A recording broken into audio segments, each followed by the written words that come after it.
नमस्कार, आपका स्वागत है।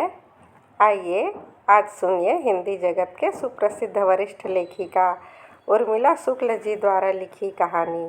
कहानी का शीर्षक है कारी तुम फिर मिलना। उर्मिला शुक्ल जी छत्तीसगढ़ी और हिंदी दोनों ही भाषाओं में लेखन करती है। इनके लिखे कई कहानी संग्रह तथा कविता संग्रह प्रकाशित हो चुके हैं।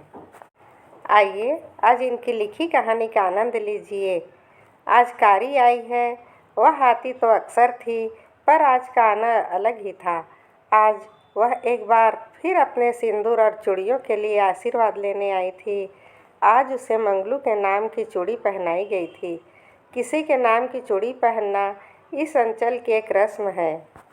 दूसरे विवाह का पर्याय माना जाता है। इसे विवाहित जीवन में आए व्यवधान को दूर करने का एक सरल उपाय है। यह जीवन को सुगम बनाने का एक साधन मात्र है। यह प्रथा मगर समाज साधन को कब साध्य बना देता है, पता ही कहाँ चल पाता है। इस छत्तीसगढ़ अंचल में स्त्री पुरुष में वैसा भेद नहीं किया जाता जैसा दूसरे समाजों में होता है।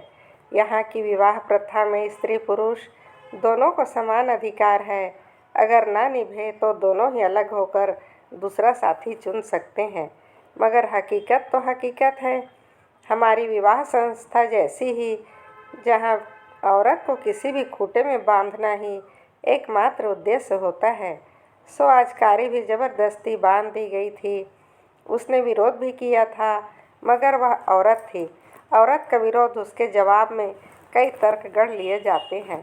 सो उसकी माँ मंटोरा ने भी अपने जवाब से उसे चुप करा दिया था और अब वह मुझसे भी हामी भरवाना चाह रही थी। देखना बहन जी, चूड़ी नहीं पहनाऊँ कहत रही से, कहकर उसने मुझे थाहाती नज़रों से देखा। मुझे चुप देखकर उसने अपनी बात आगे बढ़ाई। अब तई हर बता, ऐसे कैसे चलही? चूड़ी पहने भर तो पड़वेच करही। कहते हुए उसने अपना पक्ष रखा। मैंने देखा कारी की लाल चूड़ियों से भरी कलाइयाँ और सिंदूर सजी मांग को एक सुहागन का पूरा श्रृंगार था वहाँ, मगर उसकी आंखों में एक सूनापन ठहरा हुआ था। नए जीवन की शुरुआत का कोई उल्लास, कोई खुशी नहीं थी। वहाँ उसके श्रृंगार और मन के बीच कोई रिश्ता ही नजर नहीं आ रहा था। अब तही बता बहन जी, जिंदगी भर ऐसने बैठे रही त कैसे चलही? मोर जिंदगी के काय ठिकाना है। हम आज हावन कल नहीं रही बोता। ये औरत के जात है, फिर तीन तीन ठन लइका है। कैसे बिताही अतके बड़े जिंदगी ला? कौन उठाही एकर बोझा ला? कोनो न कोनो के संग ला तो धरेज बर पड़ही। उसने मुझे फिर देखा। आउ हमन बाभन ठाकुर तो हन नहीं कि एक ढ जेकर संग बिहाव होगे ओकरे बर जिंदगी भर बैठे रह। एकर दिमाग ला काय कहूँ मैहर। बुढ़िया खुशी खुशी विदा होतीस, फिर नहीं मुँह ला उतार के बैठे है। अब मैं उसे कैसे समझाती कि जीवन भर के लिए किसी से बंध जाने का संबंध जाति से नहीं मन से होता है, और मन किसी रस्म में कभी बंध पाया है भला? मगर बांधा जाता है उसे, और स्त्री से अपेक्षा भी की जाती है कि वह उस बंधन में ही अपनी खुशी तलाशे, खुश रहे। और मेरी नज़रें फिर कारी पर जा टिकी। वह उदास आंखों से अपनी कलाइयों को देख रही थी, जो लाल लाल चूड़ियों से भरी हुई थी, मगर उनकी खनक उसके मन तक पहुंच ही नहीं रही थी। उसकी माँ चाह रही थी वह सब खुशी खुशी स्वीकार कर ले। मैं उसे कैसे समझाती कि मन को किसी से जबरिया नहीं बांधा जा सकता, मगर समाज तो बांधता ही आया है। औरत के तन और मन दोनों पर अंकुश रखता है। वह कहीं ऊंची जात और अपनी नाक का हवाला देकर, तो कहीं छोटी जात और उसकी व्यवस्था का नाम लेकर। सच तो यह है कि समाज के लिए औरत की कोई, उसके मन की कोई अहमियत ही नहीं है। वह तो उसे इंसान ही नहीं मानता, फिर उसकी इच्छा क्या और अनिच्छा क्या? सो आज कारी भी बांध दी गई थी एक ऐसे पुरुष के साथ जो शराबी और जुआरी था। उसकी इसी लत के कारण उसकी दो दो पत्नियां उसे छोड़कर भाग चुकी थी, और वह किसान से मजदूर बन गया था। मगर फिर भी वह पुरुष तो था ही, और समाज पुरुषों के ऐसे ऐब कहाँ देखता है? पर औरत उसके लिए तो अलग ही मानदंड है। उसके सौकारी को बलात् बांध दिया गया था। उसे जात हन बहन जी, मैं काल काम करे नहीं आ सको, कल कारी के विदा है ना, कहा। फिर कारी को मुखातिब हुई, जा बहन जी के पाँव पर के आशीर्वाद ले ले। मंटोरा ने कारी से कहा तो कारी ने चुपचाप मेरे पैर छू लिए, मगर पहले की तरह पाँव पर अथमन बहन जी नहीं कहा। उसने उसकी मन स्थिति ही ऐसी नहीं थी। वो मैं उसकी हालत समझ रही थी और ऐसे में मैं उसे क्या आशीर्वाद दूँ यह समझ ही नहीं पा रही थी। सो मेरा हाथ उसके सिर पर था, मगर मेरे मुंह से आशीर्वचन निकल नहीं पाए थे। लगा था जैसे मेरा मन भी तो काट गया है। फिर वह दोनों चली गई थी। जाने के बाद मेरी कारी मेरी आँखों में ठहर गई। उसकी आँखों का सूनापन देर तक व्याकुल करता रहा मुझे। उसकी आँखों में स्थायी भाव की तरह सूनापन ठहर गया था। वह अब कचोट रहा था मुझे। आज तो उसके नए जीवन की शुरुआत हुई थी, मगर उसकी आँखों में खुशी की एक किरण तक नहीं थी। अपने पहले पति से जुड़े पलों को शायद भुला नहीं पाई थी वो। तभी तो मंगलू को स्वीकार करना उसके लिए सहज नहीं हो पा रहा था। और इनकार, एक औरत का स्वीकार क्या और इनकार क्या, उसकी परवाह ही किसे थी। उसकी अपनी माँ भी तो नहीं समझती थी, तभी तो वह इतनी उदास हो उठी थी। वह देर तक उसके बारे में सोचती रही। फिर मुझे याद आया उसकी पहली पठौनी वाला दिन। उस दिन तो वह इतनी खुश थी कि उसके अंग अंग से खुशी ही खुशी झर रही थी। सोचते हुए मेरा मन बीते समय को खंगालने लगा। कारी से मेरा परिचय बहुत पुराना तो नहीं था, पर था बहुत गहरा। यहाँ इस अंचल में कारी का अर्थ होता है काली, मगर कारी के उस कालेपन में भी एक लावण्य था जो ब्लैक ब्यूटी को सार्थक करता, देखने वाले की आंखों में ठहर जाता था। उससे मेरी पहली मुलाकात यहीं हुई थी, अपने इसी घर में। यहाँ इसी गांव नुमा कस्बा में मैं पहली पोस्टिंग थी। मेरी यहाँ के बिल्कुल नई थी मैं, और मुझे घर के काम के लिए काम वाली की तलाश थी। ऐसे में काम के लिए मुझे मिली थी। मुझे कारी उसके साथ आई थी। मैंने जब उससे उसका नाम पूछा तो सकुचाकर अपनी माँ के पीछे जा छुपी थी। बता न नोनी, मैडम लापन नाम ला, बता न वो। जब उसकी माँ ने कई बार नाम बताने को कहा तब उसने धीरे से कहा कारी। फिर कारी कभी कभी मंटोरा के साथ आती, उसका हाथ बटाती। तब 10-12 वर्ष की सलोनी सी बच्ची थी वो। मैंने मंटोरा से कहा भी, इसे काम पर मत लाया कर, बच्ची है भी। तो बोली, अब तभी तो सीखी ही बहन जी, आगू जाके काम तो करेज बर पड़ही ना। हमन कमिया मजदूर मनखे घर बैठे से काम कैसे चलही। चल मंटोरा। उसने अपनी दलील दी। उसकी दलील ने मुझे चुप करा दिया। क्या कहती मैं। फिर अपनी माँ के साथ रोज आने लगी थी वह।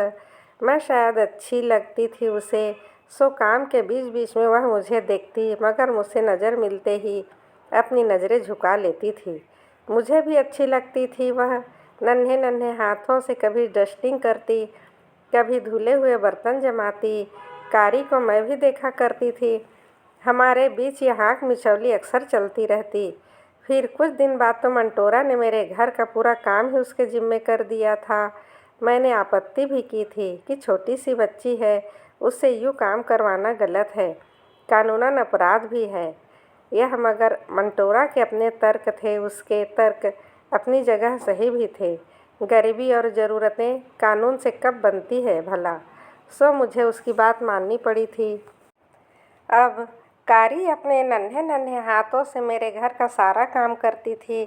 मुझे उसे काम कराना अच्छा नहीं लगता था, इसलिए मेरी कोशिश थी कि उसे अधिक काम ना करना पड़े। सो कुछ काम मैं भी कर लेती थी। मेरे घर काम करते हुए से 2 साल के हो चले थे। अभी भी मैं उससे पूरा काम नहीं ले पाती थी। मुझे लगता था छोटी बच्ची है अभी।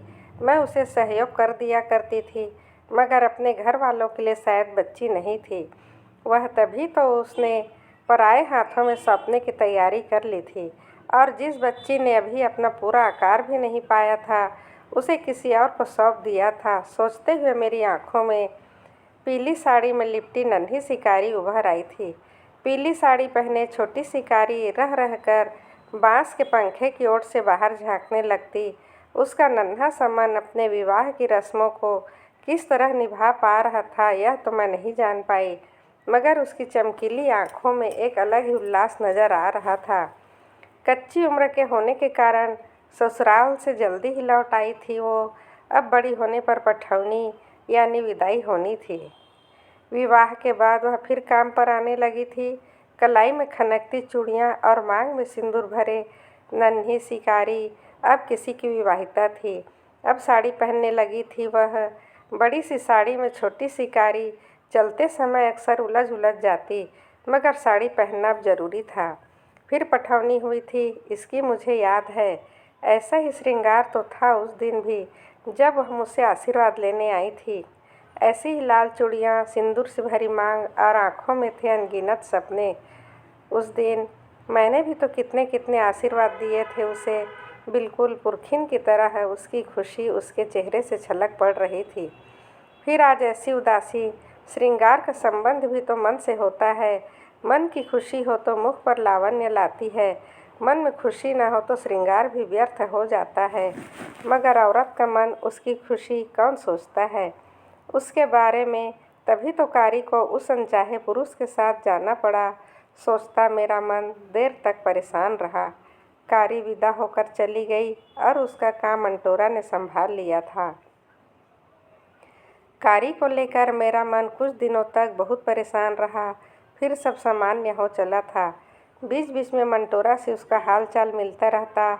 तीजा हरतालिका तीज के समय वह माँ के पास आती तो मुझसे मिलने जरूर आती। बहुत उदास और बुझी बुझी सी रहने लगी थी वह। नए जीवन से उसकी तकलीफ़ें बढ़ गई थी। मंगलू कुछ काम धाम तो करता नहीं था, जुए में जीतता तभी तो उसे शराब में उड़ा देता। कई बार तो उसकी कमाई भी छीन ले जाता था। उधर उसके परिवार में और इजाफा भी होता जा रहा था। मंगलू से कारी के 3 बच्चे और हो गए थे। सो अब मंगलू और कारी के बीच कलह बढ़ने लगी थी। मंगलू की मारपीट जब बढ़ जाती तो भाग कर वह मैके आ पहुँचती थी और कुछ दिनों बाद मंटोरा उसे फिर छोड़ाती। बाद में तो कलह बहुत अधिक बढ़ चली थी।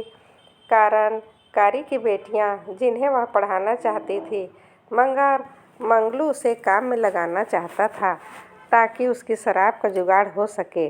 मगर कारी अपनी जिद पर अड़ी थी। वह नहीं चाहती थी कि उसकी बेटियां भी उसकी तरह औरों के घर का काम करे। सो कारी अपने संकल्प पर दृढ़ थी। फिर तो हर दूसरे तीसरे दिन कारी भागकर मायके आ पहुँचती। मंटोरा उसके लहूलुहान कलाई पर पड़ी नील देख उसके हाल पर दुखी होती और कभी मंगलू को कोसती तो कभी कारी के भाग्य को। फिर उसे ससुराल पहुँचा आती। सब ऐसा ही चल रहा था कि एक दिन मंटोरा आते ही बोली, मैं क्या बताऊं बहन जी, मोर कारी कहकर गुहार पार के ज़ोर ज़ोर से रोने लगी थी। क्या हुआ कारी? उसके इस तरह रोने से मेरा मन आशंकित हो उठा था, मगर वह रोती रही। देर तक रो लेने के बाद जब सामान्य हुई तो उसने बताया कि कारी न जाने कहाँ चली गई है। मंगलू ने सोचा भागकर मायके ही गई होगी, इसलिए निश्चिंत था वो और कल उसे लेने आया, मगर वो तो यहाँ आई ही नहीं थी।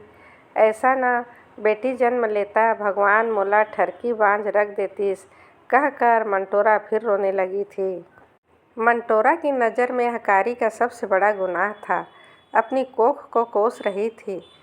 उसे पूरा यकीन था कि कारी किसी पुरुष के साथ ही भागी है और मुझे चिंता हो उठी थी। इस बेरहम दुनिया में कहाँ और कैसे रहेगी वह अकेली औरत और 6 बच्चे। सो बहुत दिनों तक मेरे मन में कारी ही छाई रही। मैं मंटोरा से पूछती रही उसके बारे में, उसे ढूंढने को कहती, मगर मंटोरा भी क्या करती, उसकी अपनी व्यवस्थाएं थी। मंगलू तो पुरुष था, वह उसका इंतज़ार क्यों करता। सो उसने किसी और को चूड़ी पहना ली थी। फिर मेरा तबादला हो गया और जीवन की जद्दोजहद में कारी भी कहीं बिला गई थी। उस दिन मैं दौरे पर गई थी, नए स्कूल का निरीक्षण करना था। लौटने के लिए बस के इंतज़ार में खड़ी खड़ी थक चली थी। बैठने की कोई जगह ही नहीं थी। थकान और भूख मिटाने के लिए आंखें बस स्टैंड का मुआयना करने लगी थी। चाय नाश्ते के लिए एक साधारण सा होटल था और उसके आसपास कुछ टपरे नुमा दुकानें भी थी। मैं कोई ढंग की जगह चाह रही थी जहाँ बैठकर एक कप चाय पी सकूं। तभी एक बस आई और कोने वाले टपरे से स्पेशल चाय का स्वर गूंज उठा। मैंने देखा भीड़ उस टपरे की ओर खींची चली जा रही है जहाँ एक स्त्री फुर्ती से चाय डाल रही थी और कुर्सी टेबल की वहाँ पर खड़े खड़े ही चाय की चुस्कियाँ लोग ले रहे थे। देखते ही देखते उस टपरे पर लोगों की भीड़ लग गई थी। कहीं और न जाकर लोग चाय के लिए अपनी बारी की प्रतीक्षा कर रहे थे। चाय की तलब तो मुझे भी सता रही थी, पर भीड़ बहुत थी। मैं भीड़ हटने का इंतज़ार करने लगी। भीड़ के हटते ही मैं टपरे में थी। एक चाय देना बाई अगली बस के लिए चाय का पानी चढ़ाती उसकी पीठ मेरी ओर थी। हाँ मैडम कहकर वो पलटी और उसके पलटने के साथ ही अतीत के कई पन्ने एक साथ पलट गए थे। मेरे सामने कारी थी, आत्मविश्वास से भरी, एक कुशल चाय वाली कारी। तुम वहाँ से इतनी दूर कहने के साथ ही मेरे चेहरे पर आश्चर्य मिश्रित प्रसन्नता उभर आई थी। सब तुम्हारे आशीर्वाद है बहन जी, कहते हुए उसके हाथ मेरे पैर छू रहे थे और मेरा हाथ उसके सिर पर था। मगर उस दिन की तरह आज मेरा मन काठ नहीं था, आशीष बरसा रहा था। फिर उसने बताया कि मंगलू के घर से भाग तो गई, मगर कहाँ जाए यह समस्या उठ खड़ी हुई थी। रिश्तेदारी में भी कोई नहीं था जो सहारा देता, सो रायपुर चली गई थी। राजधानी है, वहाँ काम की कोई कमी भी नहीं होगी, सोचा था उसने, मगर कोई जान पहचान तो नहीं, सो काम मिलने में बहुत दिक्कत हुई थी। घरेलू काम तो मिल जाता, मगर जल्दी ही छूट भी जाता। कहीं घर की मालकिन की किटकिट तो कहीं मालिक की बदनीयती से। फिर कुछ दिन सब्जी भी बेची, मगर वहाँ भी दलालों का राज था। किसानों से औने पौने दामों में खरीदी गई सब्जी को उस जैसे छोटे सब्जी वालों को वे इतने महंगे दामों में बेचते थे कि घर का खर्चा भी मुश्किल हो जाता था। फिर मजदूरी की, मगर उससे भी बात नहीं बनी। मजदूरी से पेट तो भर जाता था, मगर पेट भर लेना ही उसका लक्ष्य नहीं था। उसे तो अपने बच्चों को पढ़ाना भी था। फिर उसे पता चला यहाँ कोई बड़ा कारखाना बनने वाला है, सो राजधानी छोड़कर यहाँ आ गई। यहाँ आकर उसने चाय की यह गुमटी डाली, मगर यह तो पुरुषों का क्षेत्र था, सो उसे बार बार धमकाया गया। कई बार उसकी गुमटी भी उजाड़ दी गई, मगर वह डटी रही। फिर उसकी मेहनत और लगन से उसकी चाय की गुमटी अच्छी चल पड़ी थी। अब आप मन के आशीर्वाद ले सब ठीक है बहन जी। बड़े बेटी 12वीं क्लास में पढ़ा थे, ओखर ले छोटे 10वीं में। सब बच्चा मन स्कूल जाते, फिर आकर मोर मदद भी करते, कहते हुए उसकी आंखें गर्व से भर उठी थी। फिर तो चाय की चुस्कियों के बीच बहुत सी बातें हुई।